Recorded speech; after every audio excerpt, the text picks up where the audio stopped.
To Electric Vehicle Weekly. I'm Jim with OSR Garage, and today we are going to talk about we're going to talk about the 2024 Honda Prologue, the 2023 Hyundai Ioniq 6. We're going to talk a little bit about Hoovies Garage and his Ford Lightning towing video that he did, and it got picked up and went viral. So we're going to talk about that because there's a lot of misinformation used by those outlets. And then the last thing we're going to talk about is the Ford Lightning price increase again. So we've got a second price increase in about 3 months. So we're going to talk about that also. So you're watching for the first time, go down, click subscribe. Make sure you guys hit the like button, and you can join as members of OSR Garage if you'd like to help bring this stuff to you. We're doing a lot of new stuff. We got a lot of vehicles coming in, and working with some dealerships. So let's go ahead and get started. So we're going to go and watch the 2024 Honda Prologue. So this Honda Prologue, we don't have a whole lot of information on it right now. The only thing that we do know is that it is built on the GM platform, the Ultium platform. So this is a work done with Honda and GM. So there's a collaboration here. Now you can see in these pictures that it does look like a Honda. You look at that front end, it is a Honda all the way. The side profile, it just looks, it's nice. It just looks, plain. Like, doesn't stand out. No major styling cues that are just like, hey, look at me. So I think it looks nice. I think it just looks like an average SUV. It's not going, people aren't going to probably realize that it's even electric. Um, and the only other thing that we really know is that it's got 21-inch wheels, and it's going to have 11-inch displays inside. So you'll have the 11-inch behind the steering wheel that you can see here in this picture, and then also an 11-inch infotainment screen next to it. The design on the inside looks nice from what we can tell in these pictures. The layout looks pretty simple. Nice cup holders there in the center. And the rear, I do like the back, the way that it looks. I do think they took a little bit more styling in the back end than they did with the front. And I like the way that it just says Honda across the back. That's pretty nice and clean. It's a nice looking SUV. I think it would be something that I would consider. I'm not sure about you guys, but I think it looks pretty nice. Um, Anybody who is here, put in the comments where you're from and whether you're a subscriber or a first-time watcher. And we'll have a little conversation. Feel free to ask any questions about anything, any thoughts that you have on any of these things, topics that we're talking about. Put them in the chat, and we will definitely talk about them. I like the wheels. I think the wheels are really nice on this. This is Honda's first EV. So full electric EV. I think they had a plug-in hybrid CRV, and I think that was supposed to kind of blend you into this Honda Prologue. I like that they brought this Prologue name I've heard before. I think it's one of their previous names that they are reviving as an SUV. I think it used to be a compact car. But I think it looks nice. I think it's a nice family look vehicle. It doesn't seem, since the styling is not too crazy and it doesn't seem to be like over the top, I feel that it probably will sit in that $40,000 to $50,000 range. Now, we haven't heard any numbers, and that'll just depend on what trim levels they have, and if they have higher trim levels, and what Honda is planning to do. But this is just basically simple. It's kind of, with working with GM, it's kind of Honda's version of the Blazer EV, um, without the wow factor. So uh, okay, so that's what we got there. Let's go ahead and we will move on to the Hyundai Ioniq 6. This has been talked about for a little while now. Um, I really like I like the front end of it. Um, the styling on it is a little bit too out there for me. I don't like the rear part of it. I know that is mostly for aerodynamics, but I don't like the way that it just kind of seems like it comes up and then humps right back over. So that's not a big styling um, cue for me. I'm just not a real big fan of that. But there is a lot of good things about this Ionic 6, and so what they've given out is that it does have a 0.21 drag coefficient, which it reports is lower than the Tesla Model 3. I actually thought the Tesla Model 3 was lower than that.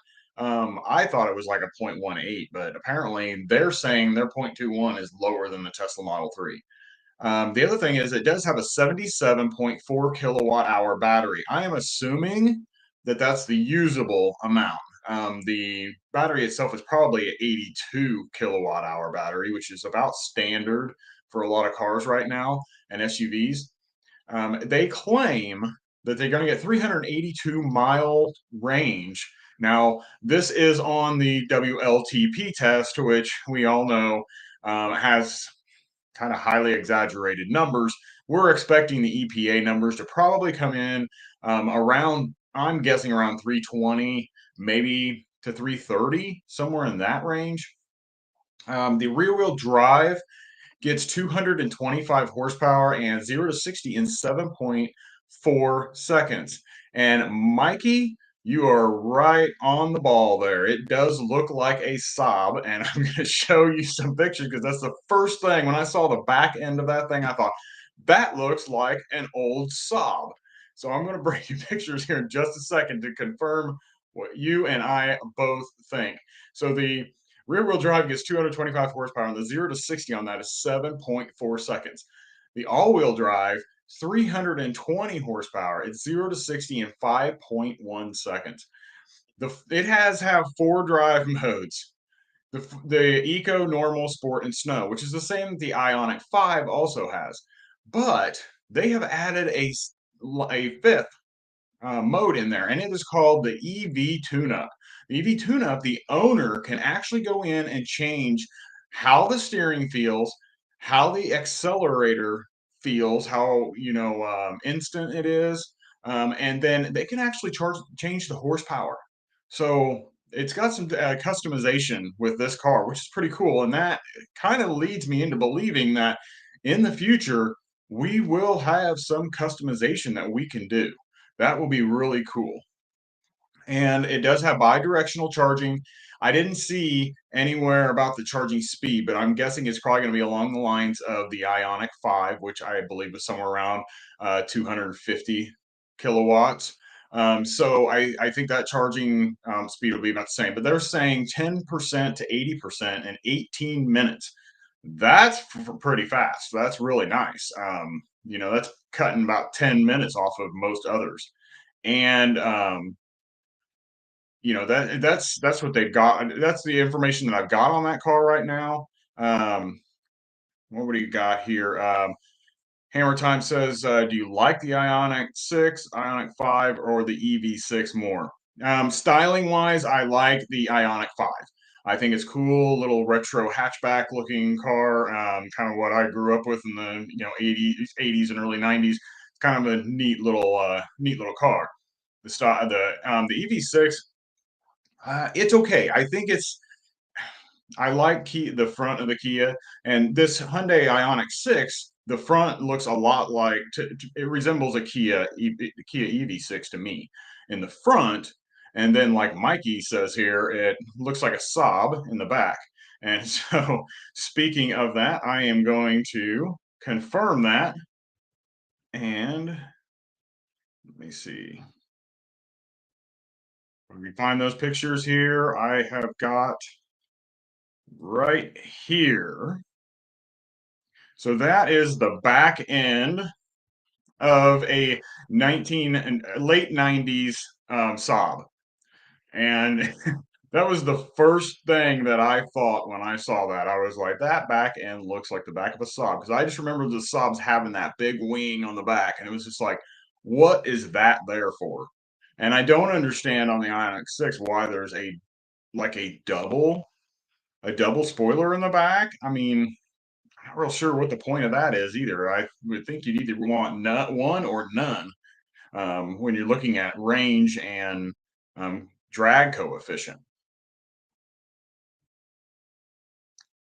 Yeah, hammer time. I could kind of see where you see the Porsche. I mean, I kind of thought that a little bit, but I think it more resembles this older Saab. You guys have any overall thoughts on it? And Mikey, I think he says he doesn't hate it. So I just don't see myself driving it. I don't think that it's something that I would uh, I would feel good about driving. It'd be nice to drive one for some testing and stuff like that. But other than that, I don't think I would ever own one. Okay, so our next thing. So the next thing I am going to talk about here, and I don't know if you guys really watch, if you guys, any of you watch Hoovies Garage. Let me know if you guys watch Hoovies Garage and if you like Hoovie.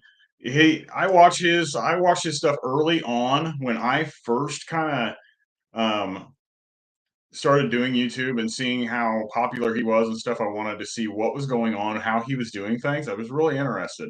And I really like his show because he talks about a lot of older vehicles and the problems that they have. And um, so the problem that he has been having was with this, he got a Ford Lightning and he wanted to do some testing. So he did he went and took a trailer and went and picked up an old 1920s Model A truck that he had.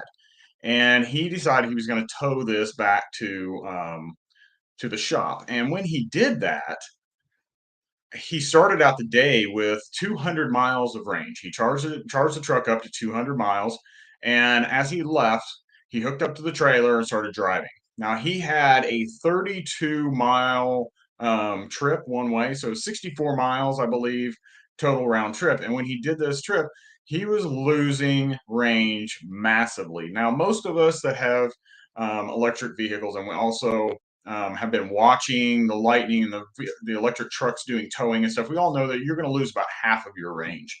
That is normal. And most people are like, no big deal. He's losing range, whatever. Not a problem. But the problem with this was when he got to his destination, he had drove 64 miles and he had 50 miles left. So he had actually used up 150 miles to drive 64 miles. Now, I don't know what the weather conditions were, what the terrain was, many hills, but I think they were saying that he lives in a place where there's not a lot of hills. So but there are some reasons why he had such drastic dropping in his range, and we'll talk about that in just a second. But we're going to talk about why it went viral. So, of course, everybody loves controversy, and so he made this video, and then this is the next thing that happened. Um, so here's what happened next. And this is his follow-up video because he's like, what did I do? What happened? Um, so these media outlets really started grabbing his video and started putting it out all over the place, and they just started twisting everything around. Hoovie is an honest person, and he really is a kind of a gas vehicle lover. He loves old cars and all that stuff but he didn't have anything really against the Lightning. But he was just surprised at how much range he was losing on the truck. But other than that, he has really praised a lot of things about the truck. So doing a video like this is normal. I mean, it would be normal for anybody to do something like this. But the problem is that all the media outlets took all of the negative things of his videos and turned it around for political gain and started trying to make sure everyone knew don't buy electric cars because this is what happens. This happens to all electric cars, and you can't do anything in these things. These things are worthless. And it was just a constant thing all over the place. But one of the worst was this one. So this is part of his video that he talks about. And I have, just so you know, I have both of these videos linked in my description below. So you guys can go watch those two videos. But this is the one that was just this part of it was so ridiculous that this guy, um, Alex Jones on InfoWars, he has a talk show and he is a conspiracy theorist. I mean, big time. Anything he can come up with is some type of conspiracy, he puts it out there. But the problem was all of the information he was giving, which was kind of funny, was wrong, and he was disproving himself as the video was playing and he was talking. At one point, he said that he couldn't even tow 25 miles per hour. He couldn't tow the truck 25 miles per hour. And while he is saying that, there is a clip of Hoovie going 73 at one point, and then 45. And then when Alex Jones realized that he saw him going over 40 miles per hour, he's like, "Oh, he must have found a downhill grade, and that's why he's now able to get over 40 miles per hour." And it's just like, did you even watch the video, or did you just take little pieces of everything and try to twist it, which is what he does. It's crazy. There's another point where he says it has the truck has no torque. He said he can't. It has so little torque that he can't drive over 25 miles per hour. And the thing why he goes, I bet that Model A truck back there has more torque than the Ford Lightning. And Hoovie's just like, no torque. That's all this truck is torque. It will pin you into your seat. It's ridiculously full of torque. And he goes, so it was so twisted. And I really suggest you guys go watch that video. Like I just said, it is linked down below. It is kind of entertaining and just ridiculous of why someone would do this and make themselves look this dumb. Um, Hoovie's great. I love Hoovie, and I'm glad that he came back and did a video like this showing how ridiculous some other people are when they look at YouTube videos and they pull what they want to out of it and then throw it all over the media. Yes, it causes them to go viral. And he said the same thing. He's like, he's had viral videos before that get spread all over the place, but never, he doesn't do things for political reasons. And usually this political stuff doesn't happen. But this blew up, and everybody twisted it around and made it a political statement about against electric vehicles. So it's a good watch, and very entertaining. So I hope you guys could get a chance to watch that, enjoy it, have some fun with it, and send Hoovie some props for what he did. Ford did contact him and talk to him about his issues, and what part there were three main things that he kind of did wrong for his video, which made it look worse than it was. So number one, I'm going to bring this other picture back up here that you can see the trailer connected, and what you can see is that the trailer is at a slight incline. And if you see this video when they're hooking it up, looks worse than it is worse in that video than it is right here in this picture. But it's at an incline, so that wind underneath is actually catching the bottom of that trailer, which is causing more drag. The other thing is the truck is not aerodynamic. So to get the range, a better range, you would want to put that into an enclosed trailer with some type of aerodynamic front end to push the air out and around it, and preferably as low as possible so the air can actually travel more over it instead of right up against it like a brick. The other thing is that he didn't talk about, and we don't know whether he did for sure, was switch the truck to its tow and haul setting. Putting it in tow and haul would automatically tell the truck hey, we're pulling something behind, and it would have automatically adjusted that range. So he wouldn't have started out with 200 miles of range. It would have dropped down, probably down to something like 150 or 160 at that point. Then the other thing is it'll ask you to put your trailer information in. So if he would have put in that he was pulling about 3,500 pounds, I think they said the truck weighed about 2,200 and the trailer was around 1,500. So it's about 35 to 3,700 pounds that he was pulling. If he would have put that information into the truck, then it would have made those adjustments. It wouldn't have been perfect, but he would have probably started out with closer to 130 miles to get of range, or 110 miles of range, or somewhere in that range is what I'm guessing. And then the loss of range wouldn't have been that bad. So there was a few things that he did wrong, but he's not a towing person. He doesn't, and that was the other problem was these media outlets were claiming for him to be a YouTube towing testing person, and he's not that.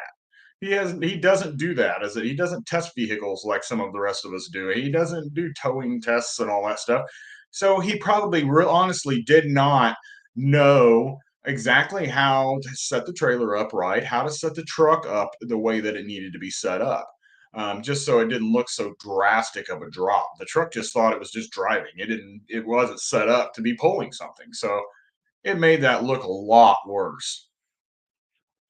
Um, so I don't know if any of you guys have seen that and seen the issues that came along with that, or whether you guys it's something that you guys are really concerned with or not. But I thought it was pretty entertaining and pretty funny. But I mean, it's gotten Hoovie like 2.2 million views the last time I looked at it, and that was been up for I don't know maybe a couple of weeks at the most.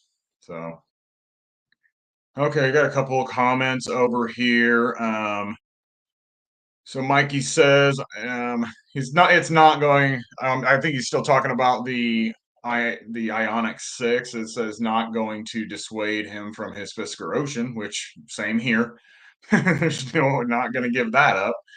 And Hammer Time says indeed, Ocean and Aptera will be my primary vehicles for the next 15 years, probably longer when they upgrade to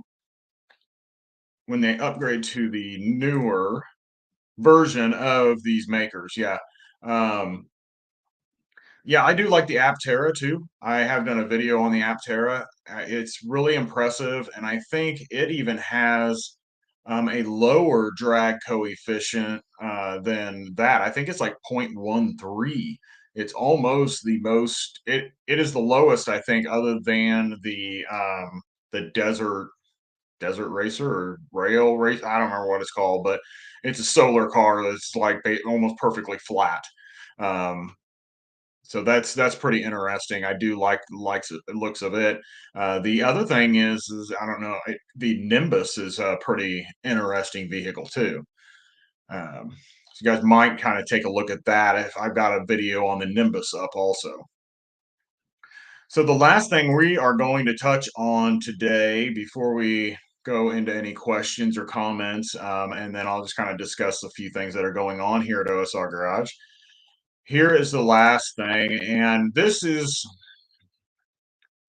is really disappointing, and I think for everyone. Although the one thing that I can tell you is that now the Ford Lightning Pro, and I don't have this written up there, but it is the Ford Lightning Pro that got the increase on price this second time. It was an increase of $5,000. So the total now that they've increased this truck in 3 months is by $12,100. I mean, that's a crazy jump. That's almost like a Rivian. And so it's almost like what Rivian tried to do is jump that price up that high. Um, so what ended up happening was all of those people that didn't order the beginning of the year got to order their pros the second part of 2023, and they got in the first wave they got the 2022 pricing. So then when they did that, and then they did the XLT people from earlier in the year that wanted one, and then they opened it up to reservations after that. When they got to that, the Pro was considered sold. They sold out. They weren't selling anymore. And then shortly after that became the XLTs were gone too. Then when they started opening up the other waves, they said, okay, well, the only thing we have left is Lariat and Platinums. And at that point, that's when I sold my reservation.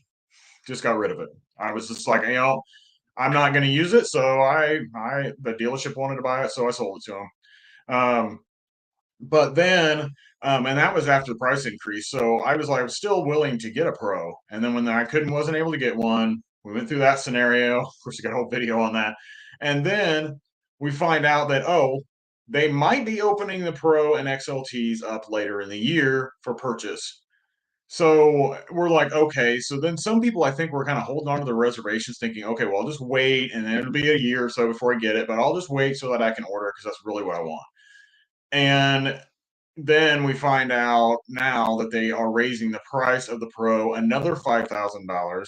So, and then now you've got these people that held their reservations thinking they're going to get a chance to get it. Now they're going to have to pay that extra $5,000 because, um, they're not grandfathered into any price. So now it's going to be starting out at 50. I think it's like 51 and some change. I don't remember. It's right just under 52. And I think that's without the destination charge. So honestly, this is where they should have priced the truck in the first place. It should have been priced right around $50,000, not 40. I mean, $40,000 for a full-size electric truck, that was cheaper than my Volkswagen ID4. I mean, it made no sense, and that's why we were all jumping on this truck going, oh my gosh, that's what we need. That's what we want. It's an incredible price. We better get this because we all knew the price was going to go up. They couldn't sell these and make money, which is why they didn't sell them. That's why they didn't let anybody basically buy them. I think they probably have on order about 2,500 of these that are maybe customer orders, if even that, and the rest of them are fleets.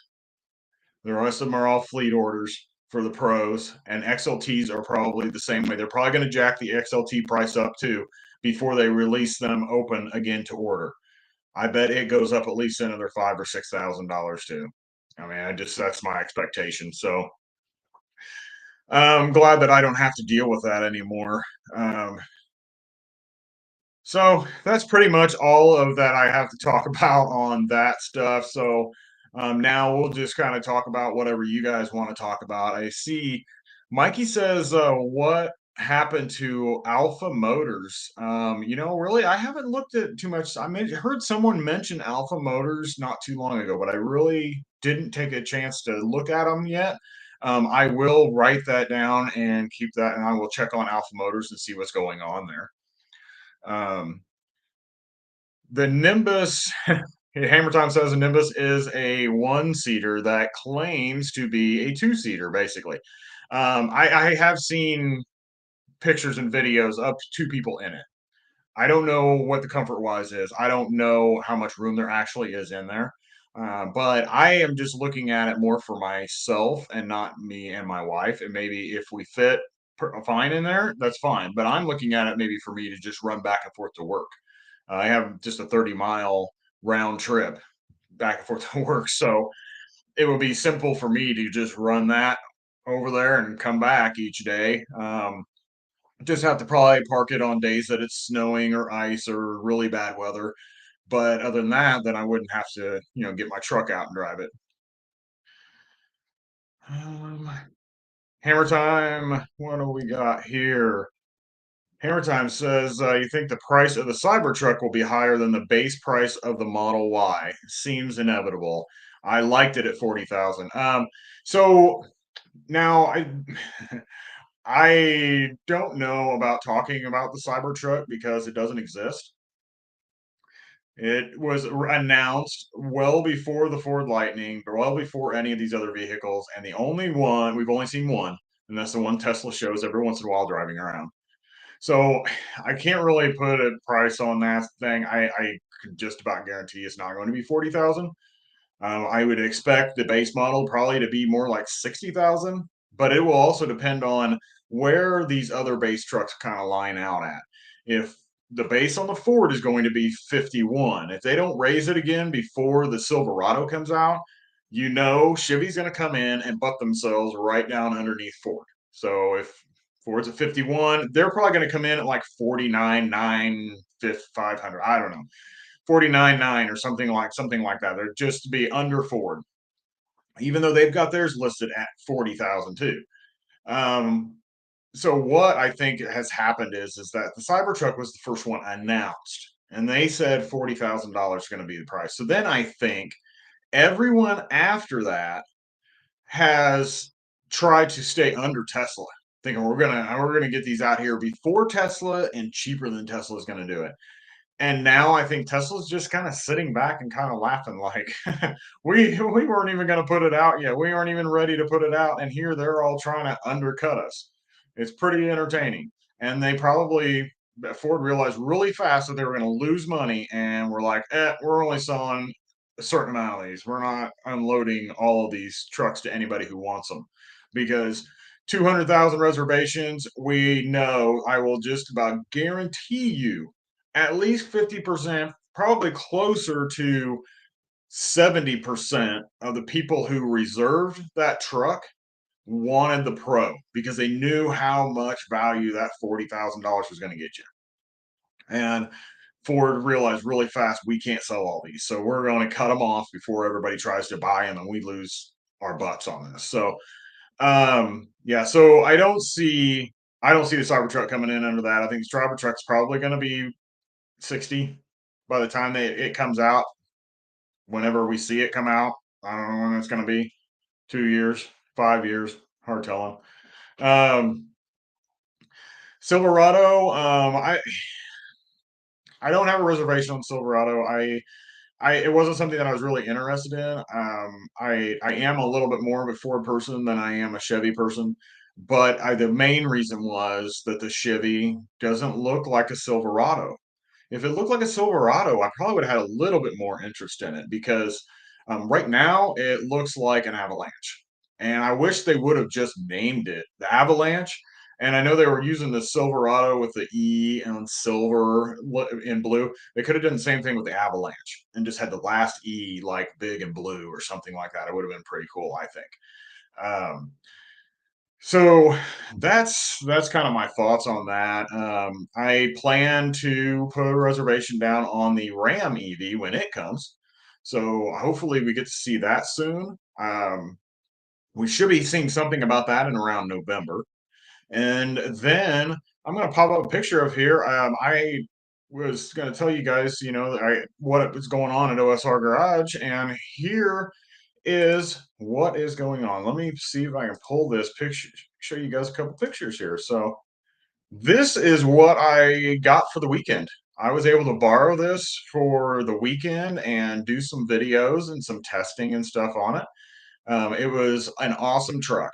I This is the 2022 Rivian R1T Adventure trim. So this is basically what took over the launch edition. So kind of like the Fisker Ocean had the one, has the one, and then the Extreme is the exact same thing. It just basically takes its place once the one it goes through their 5,000 sales. The launch edition basically the same thing. Adventure line just kind of basically replaced the launch edition. So it's fully loaded, 835 horsepower, 908 foot-pounds of torque, and let me tell you, it will pin you in your seat. It was There was two places, and I'll have videos up of this coming soon. Probably within the next couple of weeks, I'll start getting videos put up. I shot a lot of video, and at one point we did an acceleration from stop, and when we accelerated, I don't know if it was the blood rushing to my head or the G forces or what it was, but I was so disoriented when I was accelerating that once I hit 65, I was just stop. I mean, I was just like, I can't do it anymore. I just couldn't handle it anymore. My wife is over there just giggling and laughing, just having a ball. And I'm like, okay, let's go back around and try this again. So I did it again. Same thing. There was so much disorientation because of the speed and oh, just the speed, I think, and the blood rush and all that stuff. I was just like, what is going on? So I think, and I think it was a driving thing because whenever I was sitting in the passenger seat and my son did it, it really didn't bother me as much. I mean, I didn't have that disorientation. So I don't know if it was just, I'm driving and it's that fast and I'm trying to hold on the steering wheel and it's just like, everything all whole body's all like fired up. But yeah, it was an awesome truck and a lot of fun. The color on this is limestone, so I'm not sure where they came up with limestone because it really does look blue. It's really blue in this picture.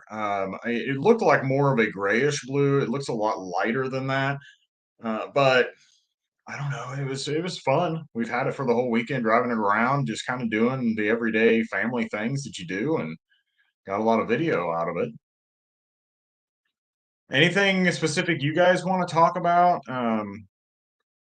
I think I did have, and I don't know that I have it anymore, but I did have a video of the Nimbus. I'm not sure if this is it or not. Let me see here. Oh, yeah, I'm not sure if I got the picture of the Nimbus here or not, but I did have some footage of the Nimbus. Yeah. Here's a small little video of the Nimbus that we were talking about earlier. Um, you can see that it's small. It's about the width of a large motorcycle. It does lean into the corners similar to a motorcycle. And then of course there's not a lot of storage space, but they did the best they could with what space is in there. And looks like a lot easier to park. This is where you can really see it lean around the corners. Something that's probably takes a little adjusting and getting used to, but that's it. Anybody got any comments, any questions about anything? Anybody driven a Rivian?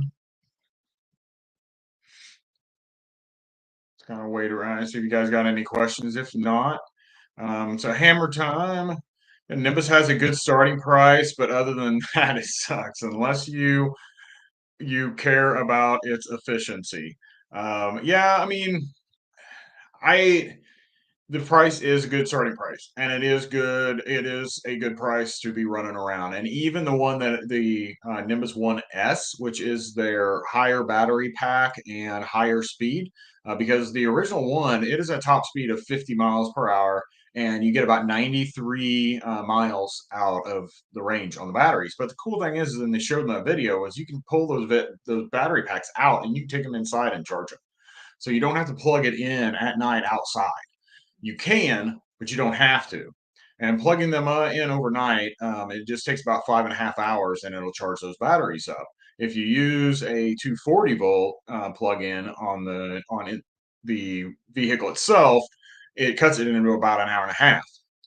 Now the bigger one, which I was just talking about, the 1S, it has 128 mile range, and it can go up to 75 miles per hour.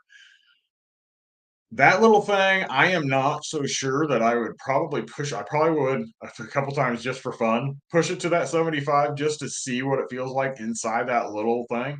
I mean, I'm not a motorcycle person, so for a person riding a motorcycle probably would be a big deal. But to get me inside of something enclosed like that, small, go 75 miles an hour, be pretty interesting, pretty crazy. But that one would be perfect to run back and forth to work if you just had an easy route where I just have to take a highway all the way up to the plant and go inside and come out, get back out, go back out on the highway, drive back to my house out in the country, and that'd be the end of it. But that price point on that one starts at 13.7, I believe, or 13.8. It does come with heat, and air conditioning is optional though, so you have to add the air conditioning on.